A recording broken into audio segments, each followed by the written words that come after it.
So friends, আজকে বানিয়ে দেখাবো একদম নতুন একটি পিঠে রেসিপি, যেটা বানাতে অনেক সহজ হয়েছিল, খেতে অনেক মজার।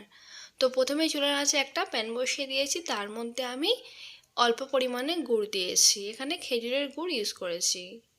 দিয়ে গুড়টাকে একটু জল দিয়ে সুন্দর করে গলিয়ে নিচ্ছি। এবারে এর মধ্যে দিয়ে দিচ্ছি একটু তেজপাতা, 3টে এলাচ। এবারে দিয়ে দিচ্ছি নারকেল কোড়া। এবারে সামান্য একটু লবণ দিয়ে সুন্দর করে গুড়ের সঙ্গে একটু নারকেলটা মিক্স করে নিচ্ছে।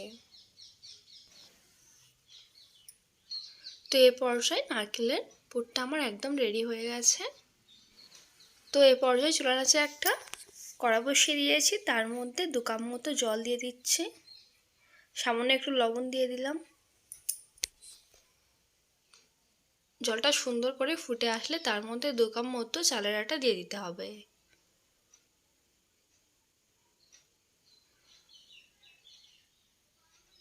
তো দেখতে পাচ্ছেন একটু নাড়াচাড়া করে দিচ্ছি একটা চামচ দিয়ে।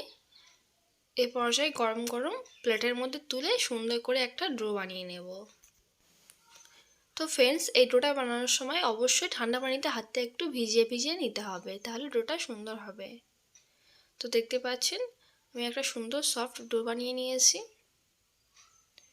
এবারে এগুলো সুন্দর করে লেচি কেটে নেব।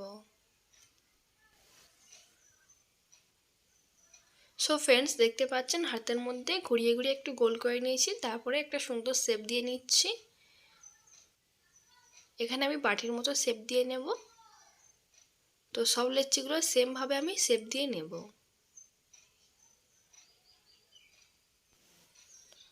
সো ফ্রেন্ডস, সব লেচিগুলো সুন্দর করে আমি বাটির মতো শেপ দিয়ে নিয়েছি। এবারে সুজির পুরটা ভরে ভরে দিতে হবে বাটির মধ্যে। এবারে সব পিঠের উপরে একটু করে কাজু দিয়ে দিচ্ছি। সো ফ্রেন্ডস, দেখতে পাচ্ছেন পিঠেগুলো কতটা সুন্দর দেখতে হয়েছে। তো এবারে চুলার আঁচে একটা আমি সসপ্যান বসিয়ে দিয়েছি, তার মধ্যে পুরের মধ্যে জল দিয়েছি, উপরে একটা বেশ ছিদ্রওয়ালা চুবড়ি বসিয়ে দিলাম। দেখতে পাচ্ছেন সব পিঠেগুলো আমি দিয়ে দিচ্ছি, একটা ঢাকনা দিয়ে চাপা দিয়ে 10 মিনিটের জন্য রেখে দিচ্ছি। তো এবারে দেখে নেব পিঠেগুলো কেমন হয়েছে। সো ফ্রেন্ডস, পিঠেগুলো একদম পারফেক্টভাবে ভাপা হয়ে গেছে, দেখতেই পাচ্ছেন। এগুলো খেতে অনেক মজার হয়, বাড়িতে একবার হলেও ট্রাই করবেন।